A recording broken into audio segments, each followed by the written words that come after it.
श्री शिवाय नमस्तु भयम। दोस्तों, जैसा कि आप सभी लोग जानते हैं कि 22 जुलाई 2026 यानी बुधवार को पड़ रही है आषाढ़ मास की गुप्त नवरात्रि नवमी तिथि। और दोस्तों, यह वह तिथि है जो आषाढ़ मास में पड़ने वाली सबसे बड़ी तिथि है, क्योंकि यह आषाढ़ मास में पड़ने वाली है और इसका बहुत ही बड़ा और विशेष महत्व होता है। पूज्य गुरु जी ने कहा है कि अगर कभी भी मौका लग जाए और आषाढ़ मास की नवरात्रि नवमी तिथि बुधवार को पड़ जाए तो आप लोगों को 7 हरा दूर्वा का उपाय तो अवश्य ही करना चाहिए। इन दोनों का संयोग बहुत ही कम आता है। इसी के साथ में गुरु जी ने अपनी शिव पुराण कथा में बताया है कि इस दिन आपको 7 दूर्वा का उपाय तो आपको अवश्य ही करना चाहिए, क्योंकि ऐसा दिन पूरे साल में सिर्फ एक ही बार आता है। और दोस्तों, आप सभी लोग जानते हो कि बुधवार का अगर सबसे बड़ा उपाय है तो वह 7 हरा दूर्वा वाला उपाय है। तो दोस्तों, इस बुधवार नवरात्रि नवमी तिथि के दिन आप लोगों को इस 7 हरा दूर्वा वाला उपाय को जरूर करना है। बहुत सारे लोग होंगे जिन लोगों ने इस उपाय को ना किया हो, मतलब पूरा साल निकल गया, उन्होंने किसी भी दिन इस 7 हरा दूर्वा वाला उपाय को ना किया हो। पर दोस्तों, आपके पास एक आखिरी मौका बचा हुआ है जो कि 22 जुलाई के दिन है। तो इस दिन आप लोगों को इस वाले उपाय को जरूर कर लेना। भले ही आपने पूरे महीने भर इस उपाय को ना किया हो, पर अगर आपने इस आषाढ़ मास के बुधवार नवरात्रि नवमी तिथि के दिन अगर इस वाले उपाय को कर लिया तो आपको इस उपाय को करने का वो फल मिलेगा जिसकी आपने कभी कल्पना भी नहीं करी होगी। इसीलिए आप लोग इस वाले उपाय को एक बार जरूर कर लेना है, ताकि आप लोग उपाय को कर लिया नवरात्रि नवमी के हाथ से यह मौका ना जा सके और आपको इस उपाय को करने का फल मिल सके। दोस्तों, ये उपाय पंडित जी ने अपनी अभी ही शिव महापुराण की कथा में बताया है, जिस उपाय को आज हम आपको बहुत अच्छे से समझाने वाले हैं। इस वीडियो को देखने के बाद इस उपाय को समझने के लिए आपको कोई और वीडियो को देखने की जरूरत नहीं पड़ेगी। तो चलिए दोस्तों, उपाय को शुरू करते हैं। देखिए, ये इस आषाढ़ मास के बुधवार नवरात्रि नवमी तिथि के दिन ये इतना खास होता है, इतना महत्वपूर्ण होता है। देखा गया है कभी कभी बड़े बड़े पूजा पाठ अनुष्ठान से जो मनोकामना पूर्ण नहीं होते वो आषाढ़ मास के लिए। मास के बुधवार नवरात्रि नवमी तिथि के दिन एक छोटे से उपाय करने से ही आपकी मनोकामना पूर्ण हो जाती है। और बहुत सारे लोगों ने इस उपाय को किया भी है और उनको इस उपाय को करने का फल भी जरूर मिला है। अगर आप लोग भी इस उपाय को करना चाहते हैं तो आप इस उपाय को पहले अच्छे से समझ लेना, सुन लेना, उसके बाद करना। आपको इस उपाय का फल जरूर ही, और इस उपाय को कर लेने से आपके घर में चाहे किसी भी प्रकार की दुख और समस्या क्यों ना चल रही हो, आपको उसका कारण भी नहीं पता है कि भाई यह समस्या किस कारण से चल रही, उसका कुछ भी कारण हो सकता है। जैसे इससे पितृदोष हो सकता है या किसी भी तरह का मंगल दोष भी हो सकता है। तो इस दिन आप लोगों को यह वाला उपाय कर लेना है। यह एक ऐसा उपाय है जिस उपाय को अगर किसी विशेष दिन पर किया जाए तो भाई उस विशेष दिन का जो है वो तो मिलता ही मिलता है।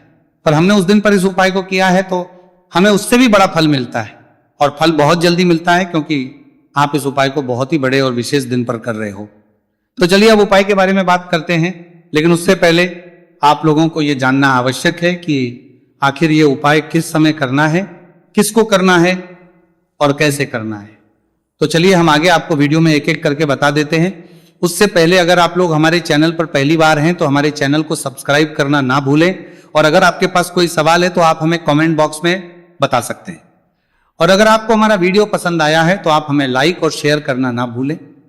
और अगर आपको हमारे चैनल की जानकारी चाहिए तो आप हमें फॉलो कर सकते हैं। और अगर आपके पास कोई प्रश्न है तो आप हमें कमेंट बॉक्स में बता सकते हैं। पहली बार आए हैं या फिर मेरी आवाज आज पहली बार सुन रहे हैं तो हमारे चैनल को सब्सक्राइब जरूर कर लेना, और इस वीडियो को करके कमेंट बॉक्स में श्री शिवाय नमस्तु भयम ओम नमः शिवाय जरूर टाइप कर देना। तो दोस्तों, इस 7 दूर्वा वाला उपाय को हमें इस बुधवार नवरात्रि नवमी तिथि के दिन कैसे करना है, किसको करना है, किस समय करना है और कहां पर करना है, ये सारे सवालों के जवाब आपको इस वीडियो में मिल जाएंगे। और जो ये वीडियो देखिएगा भाई, उसको 7 हरा दूर्वा वाला उपाय जरूर करना चाहिए, क्योंकि इस दिन 7 दूर्वा का भी बहुत ही बड़ा और विशेष महत्व होता है। और जब बात आ जाए हरा दूर्वा की तो ये सोने पर सुहागा वाली बात हो जाती है, और ये एक बहुत ही बड़ा उपाय हो जाता है इस बुधवार नवरात्रि नवमी तिथि का। तो अब दोस्तों, इस 7 हरा दूर्वा वाला उपाय को आखिर करना किसको है, सबसे पहले हम लोग वो बात जान लेते हैं। तो देखो, घर की जो बड़ी माताएं बहनें होती हैं, उन माताओं बहनों में से कोई भी एक बड़ी माता बहन इस वाले उपाय को कर सकती हैं। और दोस्तों, अगर आप चाहें तो अपने घर में से सभी सदस्यों भी इस उपाय को करवा सकते हैं। अगर किसी व्यक्ति की खुद की कोई मनोकामना है, खुद की कोई दुख और परेशानी है जो कि वो अपने लिए ही करना चाहता है, इस वाले उपाय को तो वो खुद अपने लिए भी कर सकता है।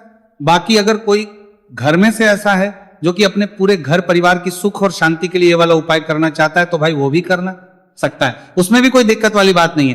कहने का मतलब यह है कि इस उपाय को हर सदस्य भी कर सकता है और पूरे घर परिवार के सदस्य के लिए घर की बड़ी माताओं बहनों में से कोई एक माता बहन भी कर सकती है। माताएं बहनें अगर घर में उपस्थित ना हो या वह यह वाला उपाय ना कर पा रही हो, तो फिर घर का कोई बड़ा सदस्य भी इस 7 हरा दूर्वा वाला उपाय को कर सकता है, चाहे फिर वो पुरुष ही क्यों ना हो, उसमें कोई भी दिक्कत वाली बात नहीं है। अब दोस्तों जो अगला प्रश्न निकल कर आता है वह यह आता है इसको लेकर कि आखिर इस उपाय को हमें किस समय करना है, सुबह के समय करना है कि शाम के समय करना है। तो देखो इस वाले उपाय को आप लोग सुबह के समय भी कर सकते हो और शाम के समय प्रदोष काल में भी कर सकते हो।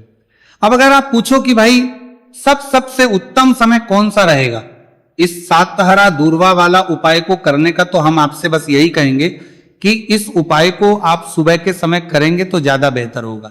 बाकी अगर प्रदोष काल के समय भी करेंगे तो भी अच्छा होगा, उसमें कोई भी दिक्कत वाली बात नहीं है। तो अब दोस्तों जो अगली सबसे बड़ी और महत्वपूर्ण बात आती है वो ये आती है कि सुबह अगर हम उपाय को करेंगे तो हमें कितने बजे से लेकर कितने बजे तक के बीच में करना है, और शाम के समय प्रदोष काल में करेंगे तो हमें कितने बजे से लेकर कितने बजे के बीच में करना है। तो देखो सुबह जितनी जल्दी हो सके आप उपाय को करने की कोशिश करना। बाकी अगर कारणवश लेट भी हो जाओ, थोड़ी देर भी हो जाए, तो 10 या 11 बजे तक भी आप उपाय कर लेना, पर 12 बजे से ज्यादा देरी ना हो, ठीक है, इस बात का ध्यान रखना। उसके बाद में दोस्तों अगर शाम के समय प्रदोष काल की बात करें, प्रदोष काल का जो समय है होता है वो शाम के 6 बजे से शुरू हो जाता है। मतलब शाम के 6 बजे से लेकर शाम के 6 बजे से रात के 8 बजे के बीच का जो समय होता है, यह समय प्रदोष काल का समय होता है। तो इस उपाय को 7 या 8 बजे के बीच में भी कर सकते हो, मैं आप कभी भी इस वाले उपाय को कर सकते हो, उसमें कोई भी दिक्कत वाली बात नहीं है। तो आषाढ़ मास का महीना ही है जो आपको धन दौलत पुण्य दोनों ही देने वाला है। आषाढ़ मास के महीने में तुलसी का पूजन करके, श्री हरि विष्णु से जुड़े हुए कुछ उपाय करके आप अपने जीवन की निर्धनता, धन से जुड़ी समस्याएं, कर्ज से जुड़ी समस्याओं को हमेशा के लिए दूर कर सकते हैं। भगवान विष्णु को तुलसी अति प्रिय है, इसीलिए उनकी पूजा में भी विशेष रूप से हम तुलसी का उपयोग करते हैं। और बिना तुलसी दल के, बिना तुलसी मैया के श्री हरि विष्णु की पूजा और उनका भोग दोनों ही अधूरे होते हैं। इसीलिए आषाढ़ मास के महीने में ऐसा उपाय आपको बताने वाले हैं जिसे करने से श्री हरि विष्णु की असीम कृपा आपको मिलेगी और मां तुलसी से ऐसा आशीर्वाद मिलेगा, जीवन का हर दुख, हर कष्ट, गरीबी, निर्धनता, कर्जे से जुड़ी समस्याएं, सब कुछ ही आपके जीवन से दूर हो जाएगा और सुख, समृद्धि, धन, वैभव, ऐश्वर्य सब कुछ आपको अपने जीवन में आसानी से मिलने लगेगा। तो चलिए बात कर लेते हैं कि कौन सा उपाय है, तुलसी के पौधे में कौन सी चीज आपको रखनी है और इस उपाय को किस समय करना है। देखिए सबसे पहले तो आपको बता दें कि अगर आपके घर में तुलसी का पौधा नहीं है तो आषाढ़ मास के महीने में एक तुलसी का पौधा अपने घर में लाकर जरूर लगाए, क्योंकि आषाढ़ मास के महीने में जो लोग अपने घर में तुलसी जी का पौधा लाकर लगाते हैं, माँ तुलसी का पूजन करते हैं, कभी भी माँ तुलसी उनके घर में निर्धनता नहीं रुकने देती है, हमेशा उनके घर में धन की वृद्धि होती है, धन की वर्षा होती है। तो जरूर से तुलसी का पौधा आप आषाढ़ मास के महीने में अपने घर जरूर लेकर आए और अच्छे से आपको मां तुलसी का पूजन करना है, मां तुलसी के पौधे की देखभाल करनी है। और वो कौन चीज है जो आपको तुलसी के पौधे में आषाढ़ मास के महीने 22 जुलाई बुधवार नवरात्रि नवमी तिथि में रखना है, और कैसे ये चीज रखते ही रातों रात आपके जीवन में चमत्कार होगा और आपके भाग्य का भी आपको साथ मिलेगा। तो देखिए इस वीडियो में जितने भी उपाय हमको हरमार्सन के बारे में जब आप देते हैं, ये कांतार में आपको देते हैं, आपको बताएंगे सभी उपाय सरल है। देखो गुरुजी ने कहा है कि बुधवार के दिन आपको 7 हरा दूर्वा वाला उपाय तो अवश्य ही करना चाहिए। वीडियो के अंतिम में आपको उपाय बताया आपको करना है। देखो आगे बढ़ने से पहले वीडियो को एक लाइक जरूर करें। देखो सबसे पहला उपाय, यदि आपके जीवन में कर्जा बहुत अधिक है, आपके जीवन में संकट बहुत अधिक रहते हैं, आपके ऊपर बहुत अधिक विपदा आ रही है, बार बार आपको अपने व्यापार में और अपने धन में हानि देखने को मिल रही है, यानी कि आपको प्रत्येक कार्य में हानि हो रही है, तो आपको यह उपाय करना चाहिए। इस उपाय को करने के लिए आपको 2 चीजों की आवश्यकता होगी। सबसे पहले है, आप जानते हो, जो कि भगवान गणेश जी को समर्पित होती है, तो आपको वह हरा दूर्वा की आवश्यकता होगी। साथ ही में एक लोटा जल की आवश्यकता होगी। और आप जब भी उपाय को करें, जिस दिन भी आपको करें, तो आपको प्रातः कल सुबह ही सुबह करना है। इस बात का विशेष रूप से आपको ध्यान रखना है, ठीक है। तो आपको एक हरा दूर्वा लेनी है। अगर आधा हरा दूर्वा भी मिल जाती है तो भी कोई दिक्कत नहीं है, बस आपको हरा दूर्वा है। अगर ज्यादा ना मिले तो उस स्थान पर एक हरा दूर्वा भी ले सकते हैं। हरा दूर्वा आपको आसानी से कहानी पर भी मिल जाएगी। बस याद रखिएगा, शुद्ध दूर्वा, और मतलब उसे शुद्ध करके ही उपयोग में लीजिएगा, है ना। तो आपको करना क्या है, एक हरा दूर्वा, या एक से ज्यादा भी हरा दूर्वा आप लोग ले सकते हैं, तो एक हरा दूर्वा अपनी ले लीजिए।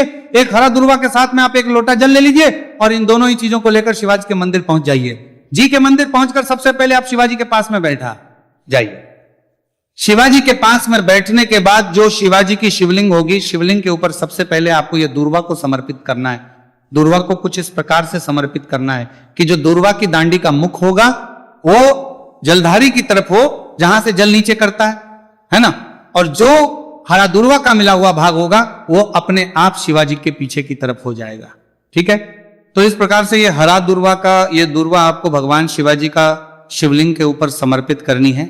और जो एक लोटा जल आप अपने साथ लेकर आए हैं, इसी दूर के ऊपर भगवान शिवजी के शिवलिंग के ऊपर एक धारा से आपको समर्पित कर देना है, ठीक है।